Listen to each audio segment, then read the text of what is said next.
Niring kasaulugan sa Sinulog 2019, dili lang mga dayo sa silingang mga lugar ang mianhi karon sa Sugbo apan lakip na sa mga atong mga balikbayan. Gani silang pag-abot sa airport, mainitong gisugat sila sa usa ka bunggang pag-abi-abi. Ani ang akong report. Musika sa rondalya ug sayaw sa Sinulog ang misugat sa mga balikbayan atol sa ilang pag-abot sa Terminal 2 sa Mactan Cebu International Airport.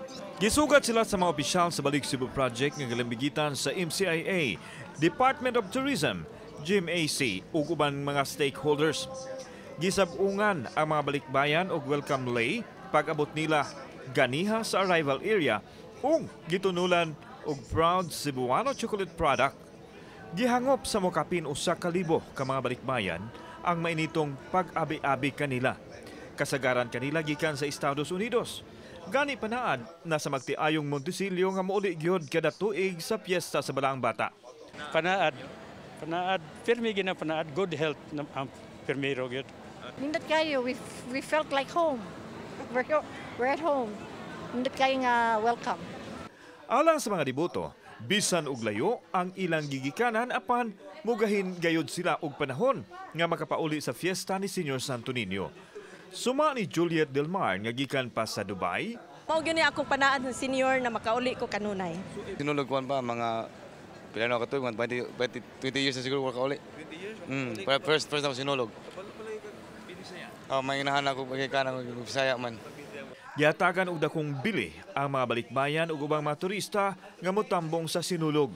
We thank the Balik Cebu, which is already an institution, a private institution that helps the tourism industry in Cebu and in the region. Padayon ang hugot nga seguridad sa airport.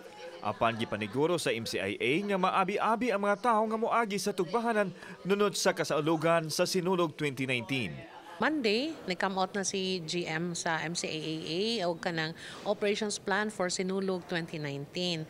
So kana siyang operations plan, include na siya sa ato ang mga airport stakeholders like for safety nato and security sa mga pasahero nga mga boto ang mga largag pagbalik sa ilang mga tagsa-tagsa ka mga asa sila gikan.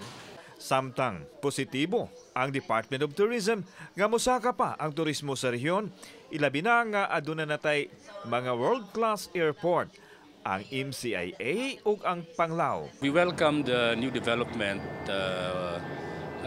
sa Sinulog Foundation because they already accepted a Korean contingent to join the Sinulog. I think later on this can be compared to the Midusoji Parade in Osaka. Inani nga grandioso ang pagsugat sa mga balikbayan o mga turista nga mosaksi sa Sinulog Festival.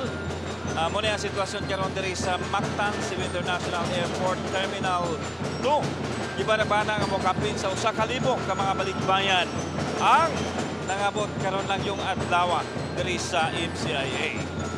Kauban si Renate Quiñones, ako si Alan Domingo. Bit Senyor, mga kapuso.